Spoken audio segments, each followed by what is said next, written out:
나는 예수 따라가는 십자가 군사라. 주 이름 전거하기를 외쳐자하리요.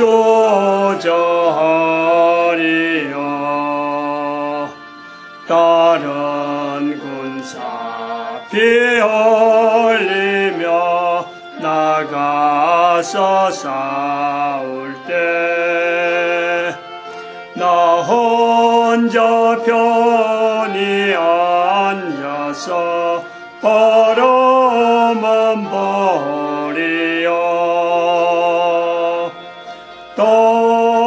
다른 사람 어찌든지 나 주님의 용사되리. 너는 주의 군사되어 충성을 맹세하여 내가 승리하기까지 주 은혜로 싸우리. 주의 용사된 나에게 주의 일 맡기소서. 아멘. 주여.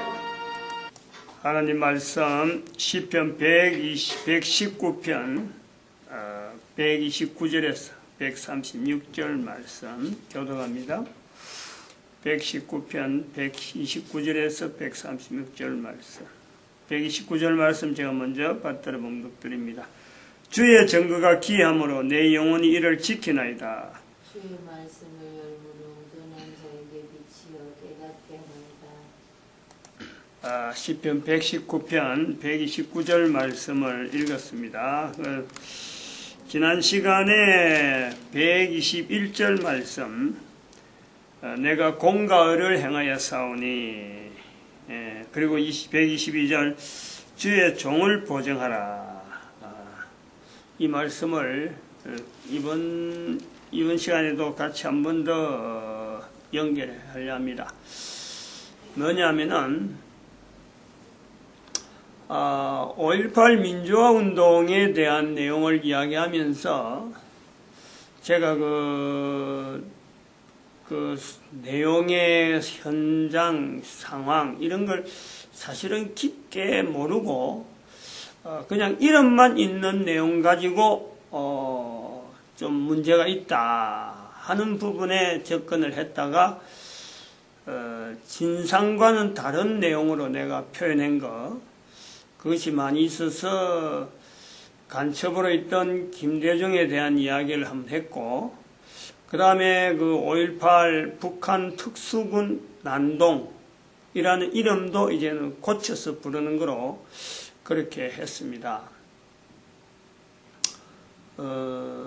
그리고 또 하나가, 제가 언젠가 한번 말씀을 드렸습니다. 그 5.18 민주화라는 그 내용에 공산주의와 민주주의, 요 이야기, 공산주의라는 말을 이제는 할 때, 우리나라에 있는, 우리나라 공산주의 입장에서 보면은 우리나라에 있는 그 부르주아, 프롤레타리아, 이 공산주의는 이 두 가지를 구분하는 거예요. 부르주아, 자본가, 프롤레타리아, 착취자, 좀 이래 아무것도 없는 무자본가, 무조건 몸만 있어서 노동자, 이런 주체가 있는 거예요. 힘없는 노동자, 이런 뜻이에요. 그건 지금 우리나라 노동계 말하는 건 아닙니다. 우리나라 노동계는 힘이, 권력이 대단한 노동자예요. 정치가이면서 자본가도 되어지는 변질된 노동가죠. 노동운동으로 인해서 그렇게 되는 건데, 공산주의는 이제 이런 내용을 이야기할 때, 우리나라, 우리 한반도에서 공산주의가 쓰고 있는 이런 언어를 가지고 부르주아 계급이 어디냐, 프롤레타리아 계급이 어디냐 하는 이 내용을 언제 한번 제가 이야기를 했어요. 그래서 왜 호남 지역에서 이 공산주의 활동이 강하냐, 저는 그 당시에는 그렇게 간단히 비춰봤죠. 그것은 빨치산이라고 하는 그 용어가 호남 지역에서 빨치산 부대가 활동이 되어지면서 이 공산주의가 이제는 호남 지역에 접목되어지는 내용이다. 그러면 이제 그거는 근래 이야기죠. 부르주아는 오래전부터 우리 역사 우리 지형 자체가 그 지역이 곡창지대니까 부르주아 계급이 될 수밖에 없고, 공산주의에서 나오는 이 공산주의가 왜 거기에서 호남 지역이 좀 이렇게 발달하느냐, 이런 내용을 이야기하면서 거기에는 빨치산이 있었다. 그럼 빨치산이 왜 그거 갔느냐? 그래서 그때는 단순하게 하나의 개념적인 내용으로 가지고 6.25 사변 전에 있던 그 일본 강점기가 물러나면서 저기 그 소련 연방에 있던 중국과 소련 근교에 있던 중국 그 항일운동하던 그 어떤 부대들이 빨치산인데, 그 빨치산이 우리나라의 부르주아를 타도하기 위해서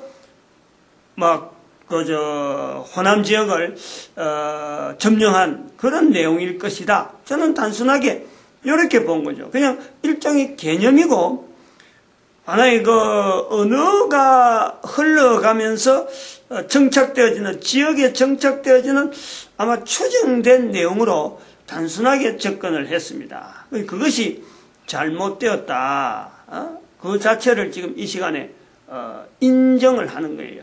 그러한 개념만 갖고 단순하게 빨치산이 호남 지역에서 부르주아 타도를 위해서 그곳에 발전했다, 이 내용이 아니다. 저는 그렇게 이야기했는데 그것이 아니다. 그래서 오늘 이 시간에는 빨치산이라는 것은 우리 역사, 또 특별히 호남 지역에서는 이게 상당히 그 어떤 아픔이 되어지는 사건이거든요. 그래서 그 내용을 좀 객관적으로 나타내면서 어쩌 보면은 호남 지역이 어쩌 보면 좀 빨치산으로 이어지는 어떤 그 지역적인 어떤 웅덩이니까 이것에 호남 지역에 있는 사람들 자체도 벗어날 수 있는 요소가 어디 있는지, 또 제3에 있는 이 지역에 있는 주변에 여러 가지 좁은 땅덩어리에 언제까지 그 웅덩이 같은 거를 계속 매몰되는 걸 보고만 있을 수는 없고, 또 객관적으로 해서 거기서 나올 수 있는 어떤 손을 내밀기로 할 수 있는 이런 장치가 행렬될 수 있을까, 그걸 나는 보려는 거예요. 그런 걸 기대를 하는데, 그래서 이제 빨치산에 대한 그 내용을 한번 이야기를 해볼래요. 이 영어로는 이랬습니다. 이 더 파트라는 게 파트, 이렇죠. 한 파트라. 이제 영어로 호칭하기는 이렇게 하는 것 같아요. 파트, 하나의 부분에 분야되어지는 하나의 이런 어떤 부류로 부르는 것이 이렇게 그 빨치산의 언어의 어떤 연결점이 아니냐, 영어로. 이거는 빨치산은 또 러시아어인지 어쨌든 간에 뭔가 그 언어하고 있지만 우리는 영어로 해서 분석해 볼 적에 하나의 분야, 하나의 부분, 이렇게 부대, 하나의 부대를 명칭을 했는데, 그것이 오늘 우리는 빨치산이라 부른다라는 거죠. 불러지게 되었다는 거죠. 그럼 이 사건하고 우리나라에 있었던 어떤 시대적인 어떤 상황하고요, 굉장히 아픈 내용이 있어요. 그거를 좀 우리가 이해를 좀 해야 되거든요. 시기를 지금 이게 언제냐 그러면요, 이 우리나라 지도가 전체를 쭉 볼 때 이런 식으로 있단 말이죠. 그래서 이렇게 휴전선이 꺼여졌을 적에 이게 언제냐면은 1945년이잖아. 1945년은 왜 1954년이 휴전선이냐? 이때는 휴전선이 아니고 38선이에요. 38선. 38도, 여기가 북위 38도라 하는 이 선이 있어요. 북위 38도 지도에 나오니까 그거 이남 38도 이전 이후 이북 이래갖고 소련군이 주도한 소련군 여기에는 소련군이 주둔을 하는 거예요.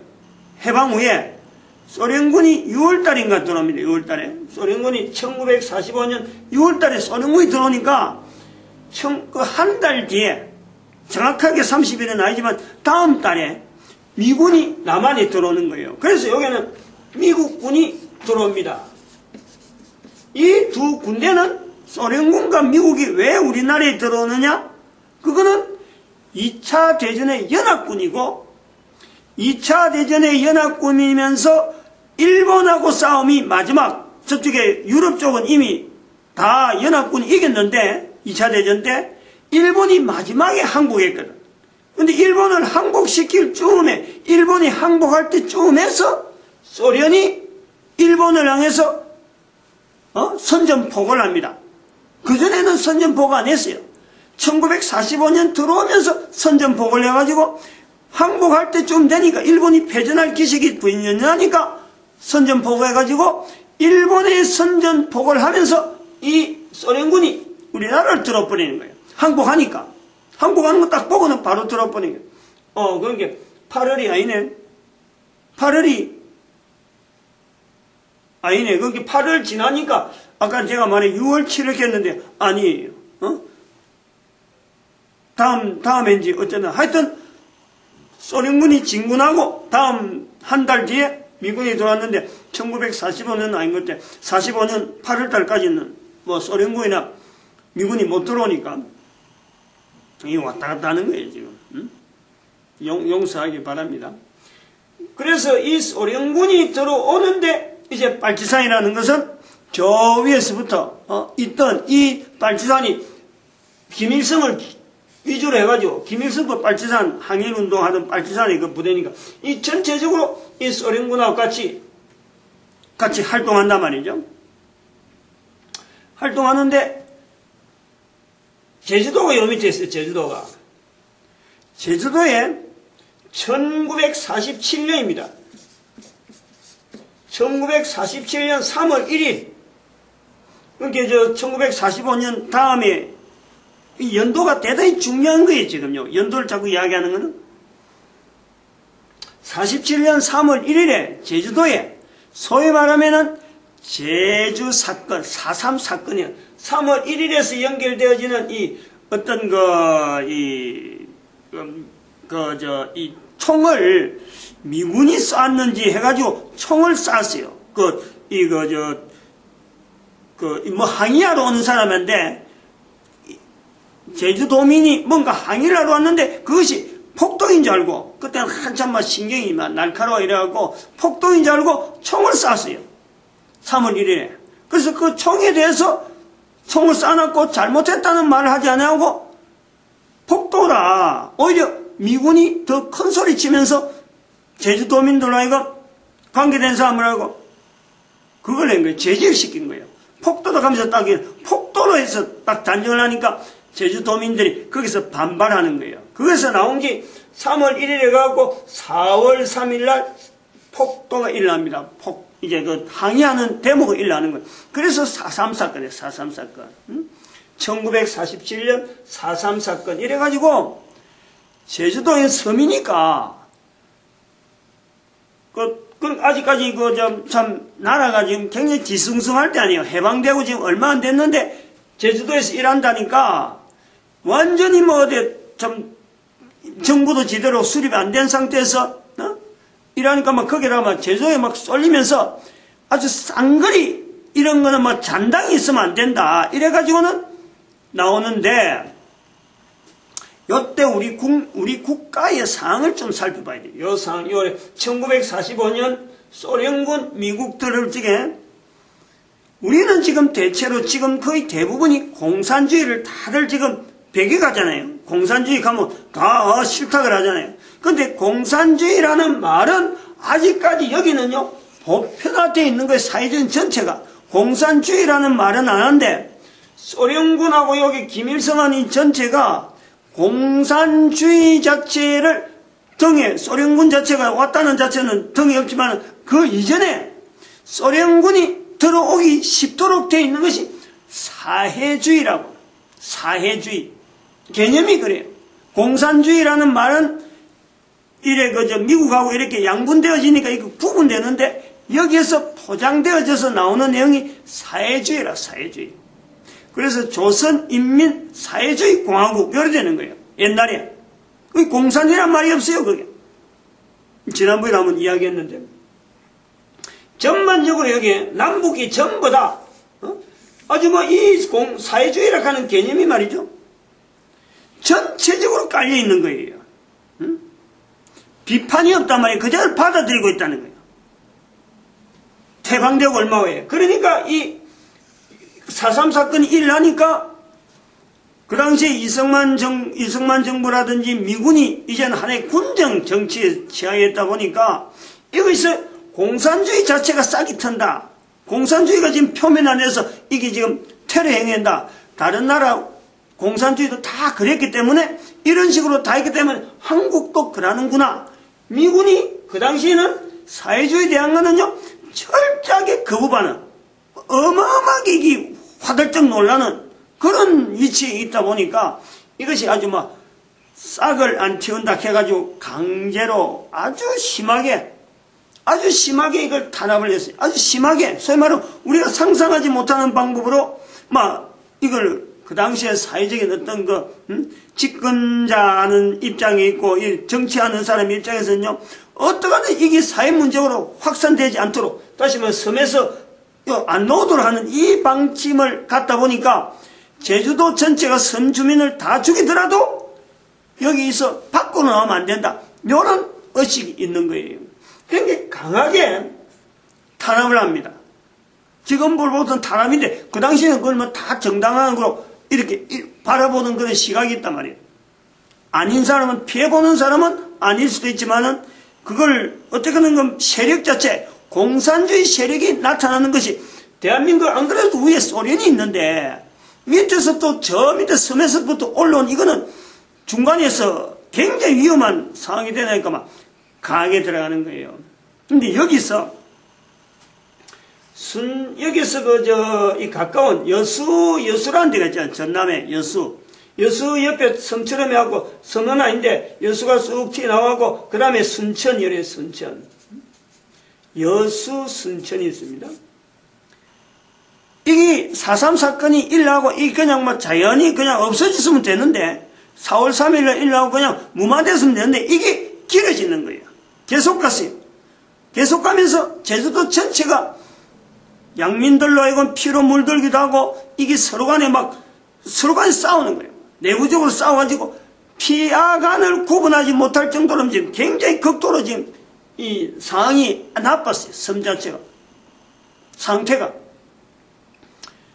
양민들이 죽어가는 내용을 유튜브에 있으니까 뭐 찾아보면 정말 참 비참하게 취급당하는 그런 내용이 있어요. 그런데 여기서 여수에 1948년입니다. 1948년 10월 19일 이게 여순 사건이 나오는 거예요. 여순 반란 사건이 나오는 거예요. 여기서 순천에 있는 14연대 한국군입니다. 14연대에 있는 부대에 명령을 내립니다. 여순 사건이 아직도 진압이 안 되니까 14연대에 있는 사람들로 하여금 가라, 출병하라 그랬는데 내일이 출병일인데 10월 19일 날 여수에 있는 14연대 지창수 상사예요. 지창수 상사. 제가 자료를 조금 봐놨거든요. 지창수 이름도 좀 성도 특이하고 상사란 말이에요. 상사. 지창수 상사가 즉 장교는 별도로 장교하고 사병하고가 별도로 구분되었고 장교도 그 안에 공산주의 하는 사람들, 사회주의를 표방하는 사람들이 있었고 사병도 있었고 섞여 있는 거예요. 그때는 일반 시민들 중에서도 말이든 거의 남한도 이 사상적으로 보면은 개방 후에, 소위 말하면 우리나라 1950년에 한국 전쟁이 일어나기 전에는 남북한이 전체가 어떤 사상적으로 어떤 형태냐 하면 대부분이 사회주의 사상, 사회주의. 즉, 민주주의라든지 공산주의 자체를 배격하지 않고 민주주의 자체가 뭔지도 모르고 그냥 중국에서부터 이렇게 넘어오는 또 항일 운동하던 사람들이 거의 대부분의 중국에서 넘어오는 이 교류가 있기 때문에 사상적으로 거의 대부분이요. 공산 사회주의 그 내용을 그대로 막 그냥 이게 화자가 되고 그대로 그 자체를 보는 거예요. 받아들이는 거예요. 왜 이런 내용을 이야기할 수 있냐면은 이 남한에 있는 이 조직에 여순영인가? 이름이 여운영 씨가 있어요. 여운영. 이거는 뭐 역사 시간에 많이 나옵니다. 여운영 씨하고 박헌영 씨가 있어요. 박헌영. 좀 이런 사람들을 북노당, 남노당이라 이러는데 북쪽에 있는 사람은 북쪽 노동당 이런 게 남쪽에 남쪽 노동당 이라고 남노당이라 남노당.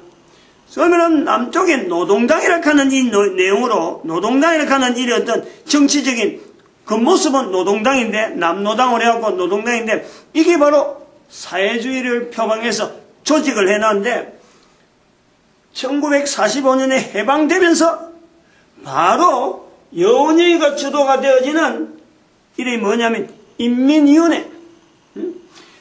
일본군이 철수하고 나니까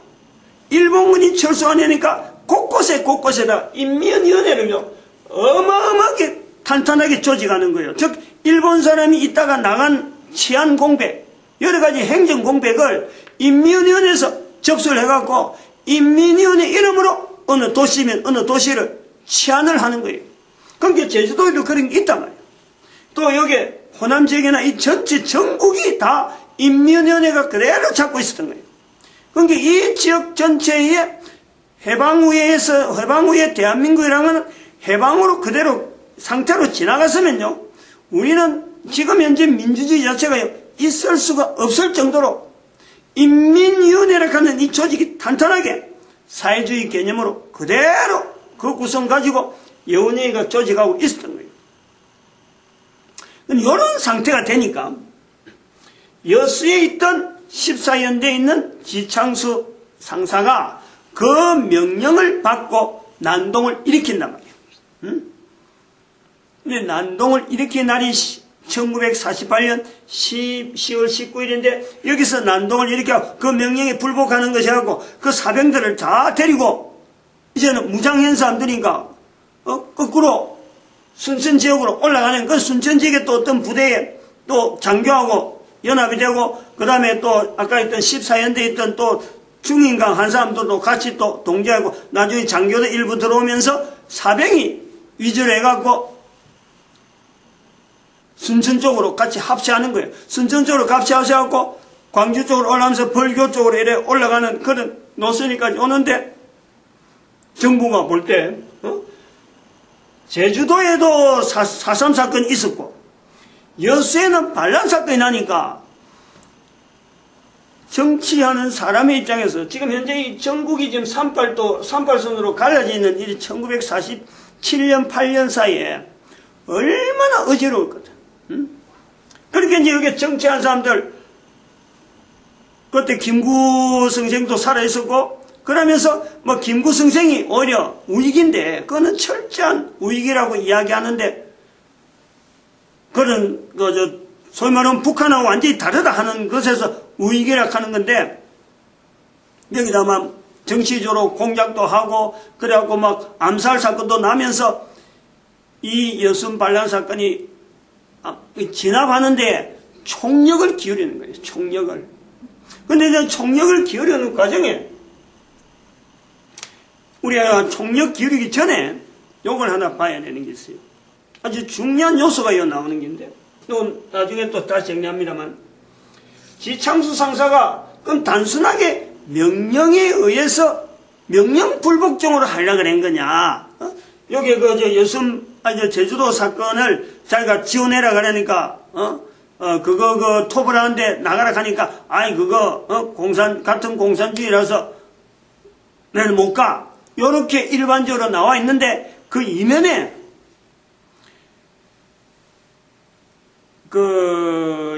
이런 인민위원회에 가는 이런 조직이 전국으로 형성되어서는 또 반대편에 미군들이 군정 관리를 하니까 남한에 있는 전국적으로 있는 군 내에 사회적으로도 일단 조사도 되고 있지만 군대 안에 공산주의하고 관계되어진 이런 어떤 걸러가는 군 부대 안에 그런 요소들이 있는 걸 색출하는 과정이 있는 거예요. 그 시간이 있으니까 시간이 가니까 그런 것도 나타난 정보가 있고 하니까 막 군대 안에 있는 거는 색출하려고 한단 말이에요. 접근하는데 한 달 전에 이 지창수 상사에게 한 달 전부터 이제 일종의 조사 비슷하게 신문하는 과정이 계속 있었던 거예요. 그러니까 지창수 상사가 자기한테 좁혀오는 어떤 압력, 자기가 위치에 있고 하니까 남노당 어떤 조직에 여러 가지 그게 돼 있다 보니까 자기가 소위 말하면 적군이지, 군대 안에 있는 적군 아니요. 소위 또 다른 말로 하면 간첩이고, 그런 요소가 대한민국 군대 안에 엄청나게 많이 있었는데 지창 상사가 그 중에 한 사람이다. 그런데 한 달 전에 이제부터 오니까 마치 명령도 부대 전체 명령이 나오니까 본인한테 다가오던 그런 것도 있고 해서 이 사람이 여기에 일으킵니다.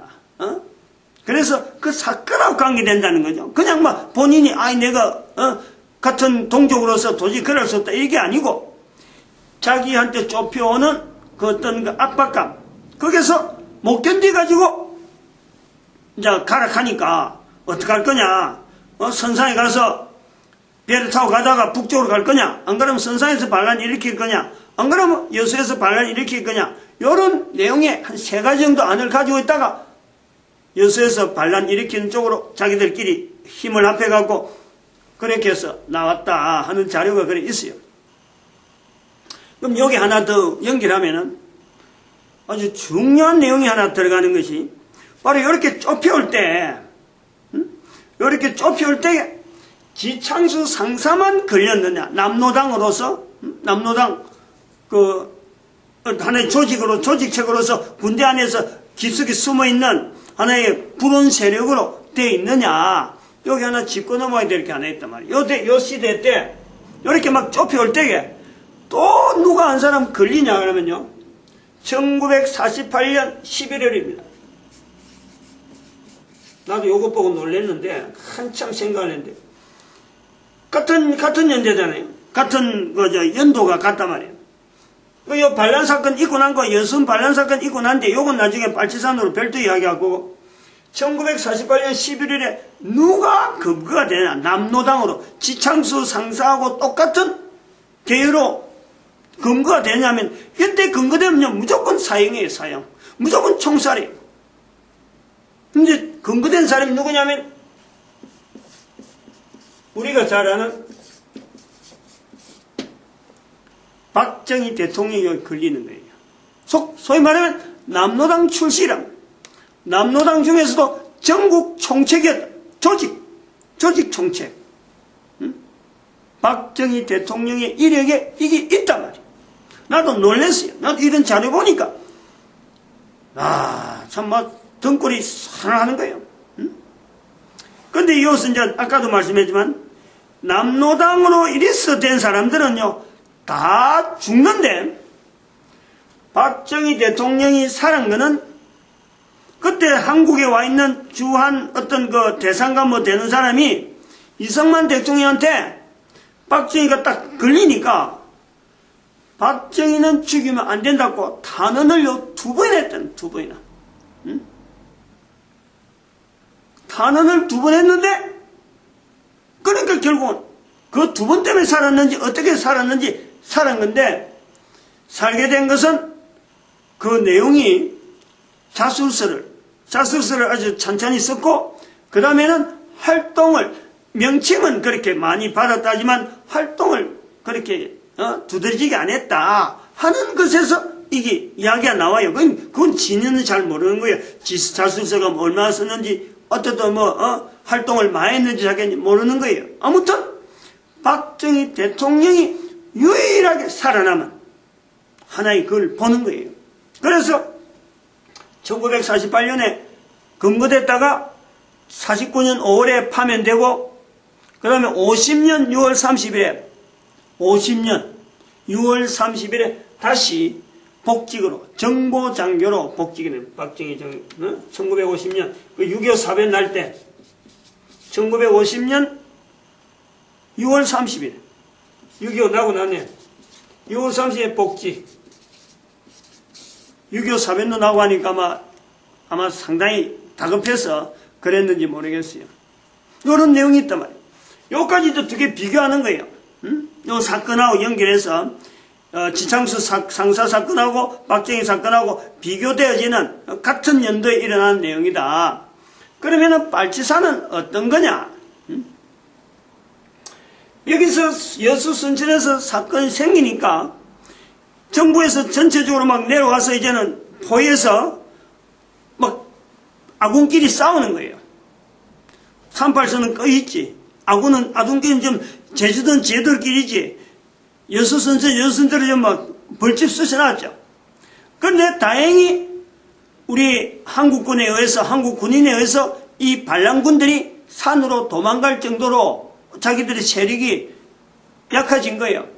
약해진 것은 이 지창수 상사의 이 판단 자체가 순전히 우발적이다. 자기의 환경만 갖고 있는데 조직에, 원래 있던 조직 속에서의 이 지원을 못 받은 거예요. 너무 우발적으로 상의 안 하고 그냥 자기한테 쪼여오니까 자기가 막 우발적으로 했는데, 만약에 다른 사람들하고 미리 연대가 돼가지고 그 사를 했더라면 문제는 더 크죠. 왜냐면 조직이, 남노당이라는 조직 자체가 전국적으로 조직이 되어 있는데 여기서 같이 일할 정도 되면 이거는 걷잘 수 없는 거죠. 소련은 이미 주둔해 있지. 남한만 가지고 있는데 남노당이 거기서 일난다. 이거는 어림도 없는 거예요. 근데 여기서 보아야 되는 거예요.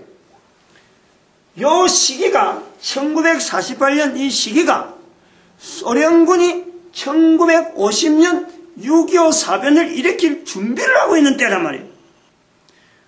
이것이 다행히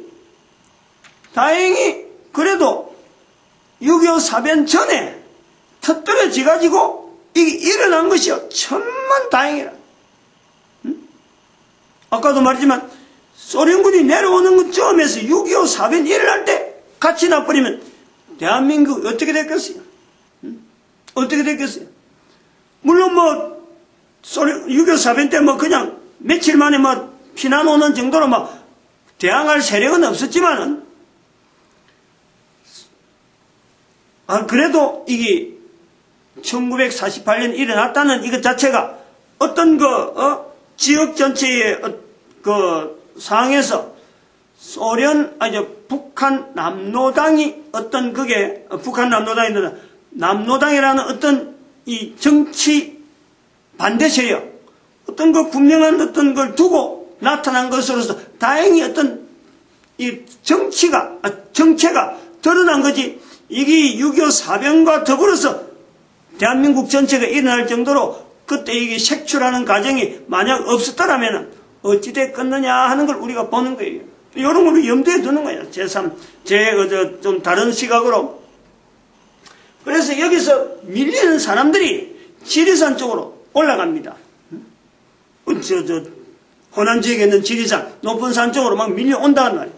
지리산 자락이죠. 지리산 전체는 아니고, 지리산 자락 쪽으로 올라서 도망다니는데, 거기서 이제 소탕 작전을 하고 전투가 아주 심해지는 거예요. 요 심해지는 과정에,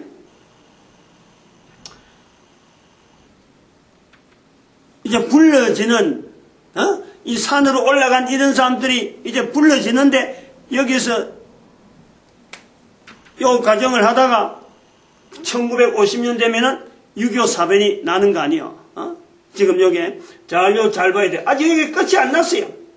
6.25 사변이 날 때까지 끝은 안 난 거예요. 6.25 사변 나기 전에 일어났다. 그리고 6.25 사변 일어나기 전에 이게 몰렸다. 한쪽으로. 분명한 어떤 적 대항 세력으로 몰렸다. 그것도 군 안에서 군 내부에서 색출하는 과정에서 이런 드러나는 어떤 사건하고 연결됐다. 아직까지 빨치산으로 불렸다 안 불렸다 아직까지 없는 거예요.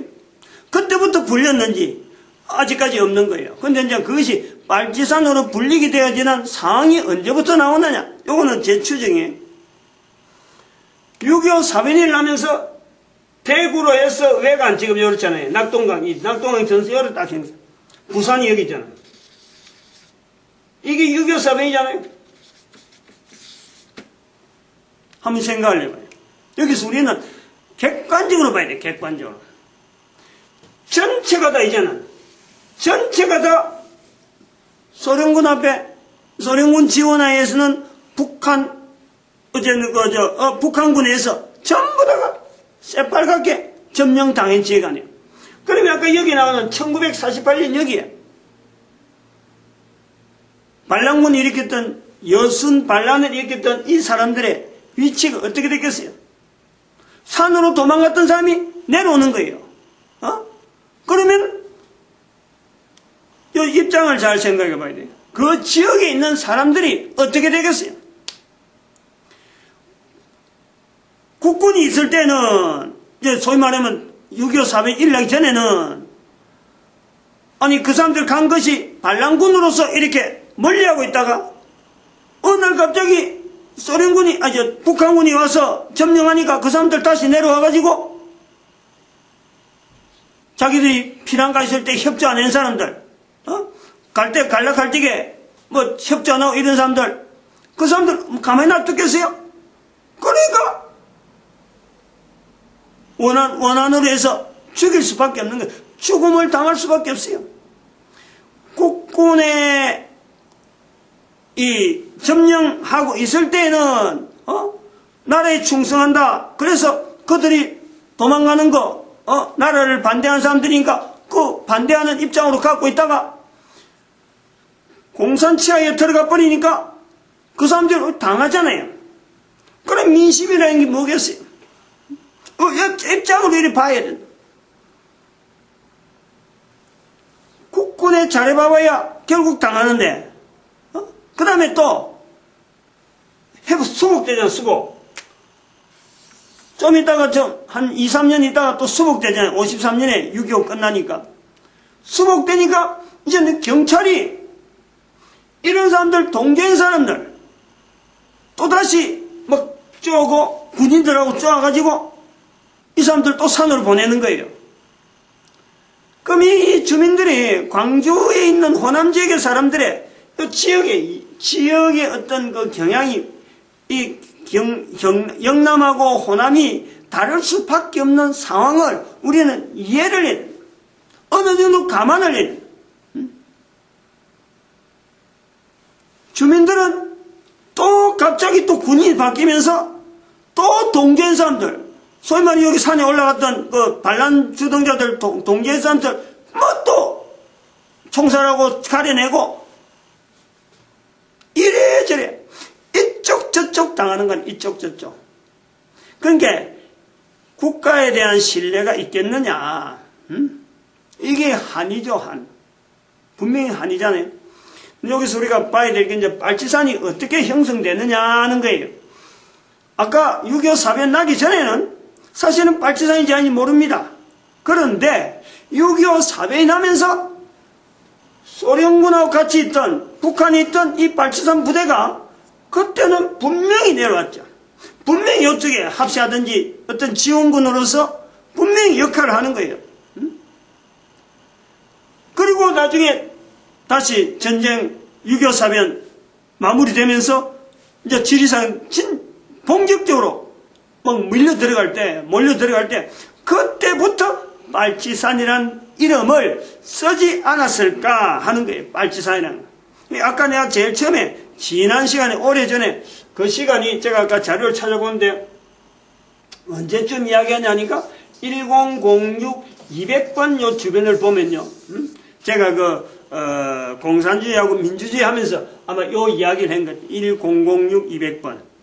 그거 찾아보면은 그 당시 내가 한 내용이 아까는 그냥 개념적으로 이야기했는데 지금 요 어떤 역사적인 사건하고 연결해서 요런 때는 분명히 빨치산이 요럴 때에서 형성됐을 것이 하는 것을 지금 알리는 거예요.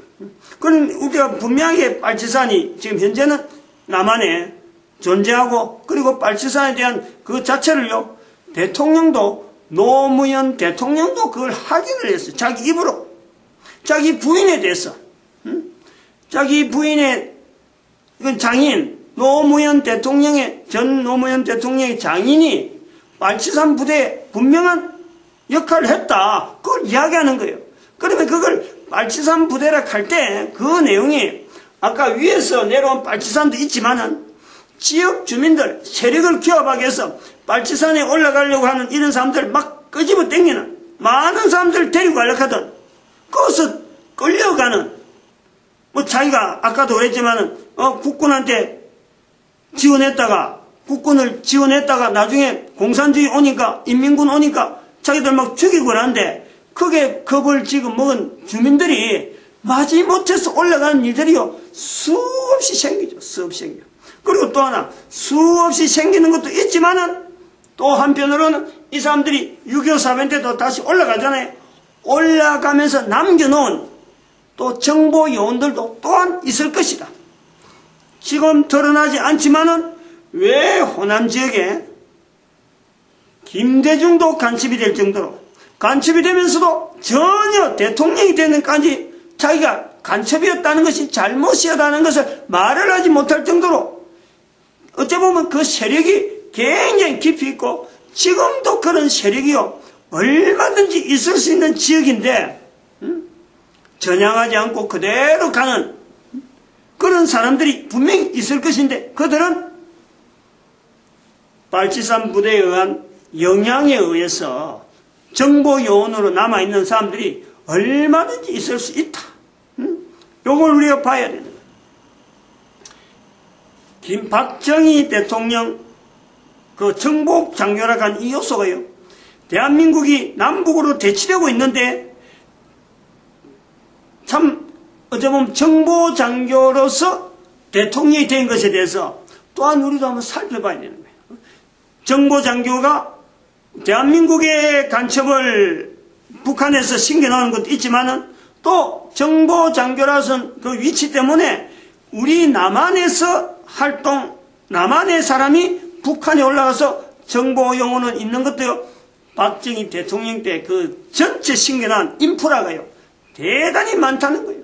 이런 어떤 좀 이데올로기적인 그런 개념이지만 이것 자체를 이데올로기라고 해갖고 야 요즘 시대에 무슨 이데올로기가 있느냐 그거 천만의 말씀 그대로 우리가 봐야 되는데 정리해야 돼요.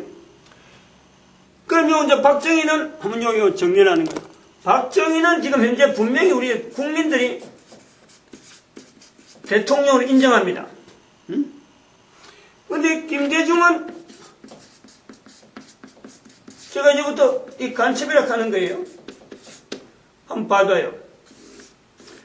왜 박정희는 남노당이라는 분명한 간첩적인 요소가 분명히 있어갖고 사형이라고 하는 자리까지 들어갔는데 구사일생으로 살았어요. 그런데 대통령을 해도 여전히 옛날에 그런 이력이 있음에도 불구하고 대통령이 된 자리가 계속 있느냐. 그리고 또 박정희를 공경하는 사람이 친일파의 박정희에 대해서는 이야기하더라도 남노당 출신으로 박정희는 이야기 않는 것 이런 것도 우리 한번 생각을 해보는 거예요. 김대중하고 박정희를 비교할 때 왜 김대중도 대통령이 됐는데 불구하고 간첩으로 이야기되느냐. 이 내용은 김대중을 간첩으로 만들려고 하는 것보다도 죽은 사람 이제 뭐 간첩이라고 하면 뭐 하겠어요. 근데 본인이 내가 간첩했다 하는 것에 대한 분명한 표시를 자기가 살아있는 동안 했으면은 왜 우리가 대통령 부르는데 왜 인식하겠어요? 죽은 사람인데. 살아있는 동안 그걸 안 했다는 거 아니야. 응? 안 하면서 대통령까지 해라니까 국민으로서 속았던, 분명히 재가를 인정했으면 그만큼 넘어갈 수 있는 문제인데 그걸 죽을 때까지 말 안 하고 끄집어 안고 넘어갔다는 거예요.